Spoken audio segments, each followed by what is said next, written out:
नमस्कार दोस्तों, आज जिस विषय में हम चर्चा करेंगे वह है प्लेटो का न्याय सिद्धांत।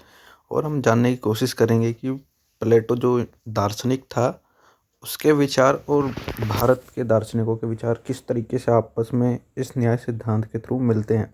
एक तरीके से आपको ऐसा लगेगा जैसे कि प्लेटो सेम भारतीय दर्शन की ही बात कर रहे हैं, यानी भारतीय विचारकों की तरह ही बात कर रहा है। तो आइए हम शुरू करते हैं और जानने की कोशिश करते हैं कि क्या था प्लेटो का न्याय सिद्धांत, बहुत ही सिंपल वे में। तो सबसे पहले प्लेटो के न्याय सिद्धांत के अंदर क्या था, तीन चीज़ें सबसे मुख्य रूप से इन्होंने रखी हुई थी। सबसे पहला जो था वो था बुद्धि, दूसरे में आता था शौर्य और तीसरे में आता था तृष्णा। इसे हम वासना कह सकते हैं। एक तरीके से मैं आपको समझाता हूँ, काफ़ी ईजी हो जाएगा। जैसे एक पूरा मनुष्य होता है, यदि हम उसके सर की बात करें तो वो हिस्सा होता है बुद्धि का। छाती को हम देखें तो वो हिस्सा प्रतीक होता है शौर्य का, यानी साहस का प्रतीक होता है। तीसरा जो हम अपने पेट को देखते हैं वो होता है भूख का, एक तरीके से उत्पादक उत्पादक हम कह सकते हैं। इसे हम तृष्णा के रूप में डिफाइन करते हैं, एप्टीट्यूड, स्पिरिट और विड्सम। तो ये तीनों किस तरीके से काम करते हैं इसके बारे में हम चर्चा करें।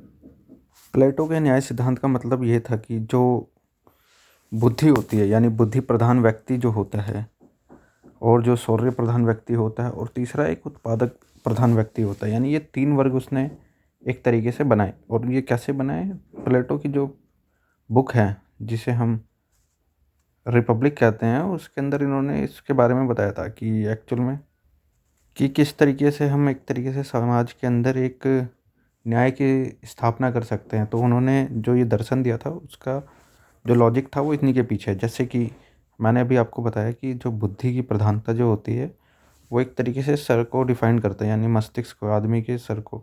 शौर्य छाती को, यानी हमारा जो वक्ष है उसको शौर्य डिफाइन करता है, और जो वासना होता है वो पेट डिफाइन करता है। प्लेटो ने एक पद्धति बनाई कि किस प्रकार से हम जो जो ये पोलिस का नगर गणराज्य था उसमें किस तरीके से हम लोगों को कन्वर्ट करेंगे। उसने जो आदर्श राज्य की कल्पना की थी, यानी एक ऐसा राज्य जिसके अंदर सभी को समान रूप से न्याय मिल सके। तो उसके लिए उसने क्या किया था कि एक शिक्षा पद्धति बनाई थी कि किस तरीके से लोग शिक्षा ग्रहण करेंगे और कौन से व्यक्ति को कौन सा पद दिया जाए। तो ये सबसे मुख्यतः उस पे थी। सबसे पहले जो इन्होंने बात की थी वो थी बुद्धि प्रदान के लिए, है ना। यानी इन्होंने शिक्षा के जो स्तर बताए थे वो तीन बताए थे। जो फर्स्ट ग्रेड में जो पास होता है, यानी जो बंदा आगे निकलता है, वो जाता है शौर्य का प्रतीक होता है। और शौर्य जो प्रतीक होता है वो एक तरीके से सैनिक वर्ग का होता है, ये होता है किसान का प्रतीक। और ये जो बुद्धि होता है ये होता है दार्शनिक राजा का प्रतीक। यानी कि उसका जो सीधा अर्थ, उसका सीधा अर्थ ये था कि जिस व्यक्ति के अंदर यदि उत्पादन करने की क्षमता अधिक है तो वो उत्पादन का कार्य करे। जिसके अंदर साहस का जो प्रतीक है वो एक तरीके से सैन्य का काम करे, यानी सैनिक रक्षा, क्षत्रिय जो धर्म होता है उसका पालन करे। और तीसरा था बुद्धि वर्ग, यानी कि ऐसा वर्ग जिसके अंदर बुद्धि की प्रधानता सबसे अधिक है, वो दार्शनिक बने, यानी कि वो राजा का कार्य करे। यानी जिसके पास सबसे अधिक बुद्धि है वही एक तरीके से पूरे राज्य को चला सकता है, और जिसके अंदर वो शासन को चलाएगा।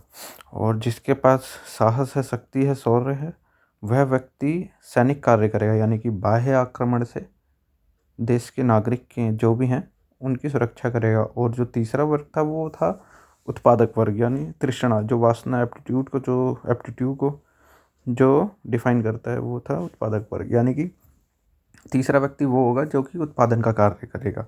और ये तीनों व्यक्ति एक दूसरे के कार्य में कोई हस्तक्षेप नहीं करते, यानी कोई किसी की तरह किसी के कार्य को हस्तक्षेप नहीं करेगा।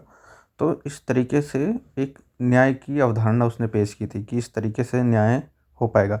यानी जो व्यक्ति उत्पादक वर्ग है वो एक तरीके से अपना सैनिक वर्ग के सैनिक वर्ग में हस्तक्षेप नहीं करेगा, यानी सैनिक वर्ग का कार्य नहीं करेगा। जो सैनिक वर्ग है वो एक तरीके से जो राजा का कार्य है वो नहीं करेगा। यानी तीनों एक दूसरे के काम पे किसी भी प्रकार से, किसी भी तरीके से कोई हस्तक्षेप ना करें। तो इस प्रकार से प्लेटो ने कहा कि एक न्याय की मतलब एक राज्य में न्याय पैदा हो जाएगा, यानी न्याय होगा, इस तरीके से न्याय होगा। तो प्लेटो चाहता था कि ये तीनों वर्ग अपना अपना कार्य करें और एक दूसरे के कार्य में हस्तक्षेप ना करें। इस प्रकार से जो व्यक्ति, यदि वो उत्पादन के कार्य में सक्षम है तो वो एक तरीके से उत्पादन का कार्य करेगा जिससे उत्पादन सबसे अधिक होगा। अगर कोई व्यक्ति, उसके अंदर अगर देश प्रेम है यानी शौर्य प्रधान है, सैनिक वर्ग के में काम करेगा, यदि उससे उत्पादन का कार्य कराएंगे तो एक तरीके से ये उसकी, जो उसके अंदर एक तरीके से शक्ति है, उसकी अवहेलना है। तो इसी प्रकार से उसने यही कहा, यदि बुद्धि प्रधान जो व्यक्ति है उससे यदि हम उत्पादन का कार्य कराएं, कृषि कार्य करवाएं, क्योंकि वो जो ज़माना था वो एक तरीके से कृषि प्रधान ही था, क्योंकि आज से हम 2400 साल पहले की पुरानी बात कर रहे हैं। तो इस समय में लगभग जितनी भी एक तरीके से अर्थव्यवस्था थी वो कृषि ही थी। तो यदि हम बुद्धि वाले व्यक्ति से कृषि का कार्य कराएंगे तो एक तरीके से ये उसकी जो कार्य करने की क्षमता थी उसकी अवहेलना थी। तो इसलिए जो प्लेटो था वो चाहता था कि ये जो 3 वर्ग हैं, ये तीनों वर्ग एक दूसरे के काम में हस्तक्षेप ना करें। और सबसे शुरू में जैसे मैंने आपको बताया था कि ये भारतीय दर्शन यानी भारतीय जो विचारधारा है उससे कैसे मिलती है, तो भारत के अंदर आप जानते हैं कि 4 तरह की एक वर्ण व्यवस्था बनाई थी, जिसमें ब्राह्मण था, क्षत्रिय था, वैश्य था और शूद्र था। तो इनके क्या थे, चारों को अलग अलग काम डिवाइड कर रखे थे। तो इसी तरीके से आप देख सकते हैं कि इसने भी एक तरीके से ये सबको अलग अलग कार्य डिवाइड करके दिए। तो हम इसलिए कहते हैं कि प्लेटो का जो सिद्धांत है वो कुछ ना कुछ एक तरीके से भारतीय दर्शन से भी मिलता जुलता है। तो बस इतना ही एक था इस लेक्चर में। और भी नई वीडियो देखने के लिए हमारे साथ बने रहें और फिर मिलेंगे हम किसी और नए वीडियो के साथ। धन्यवाद।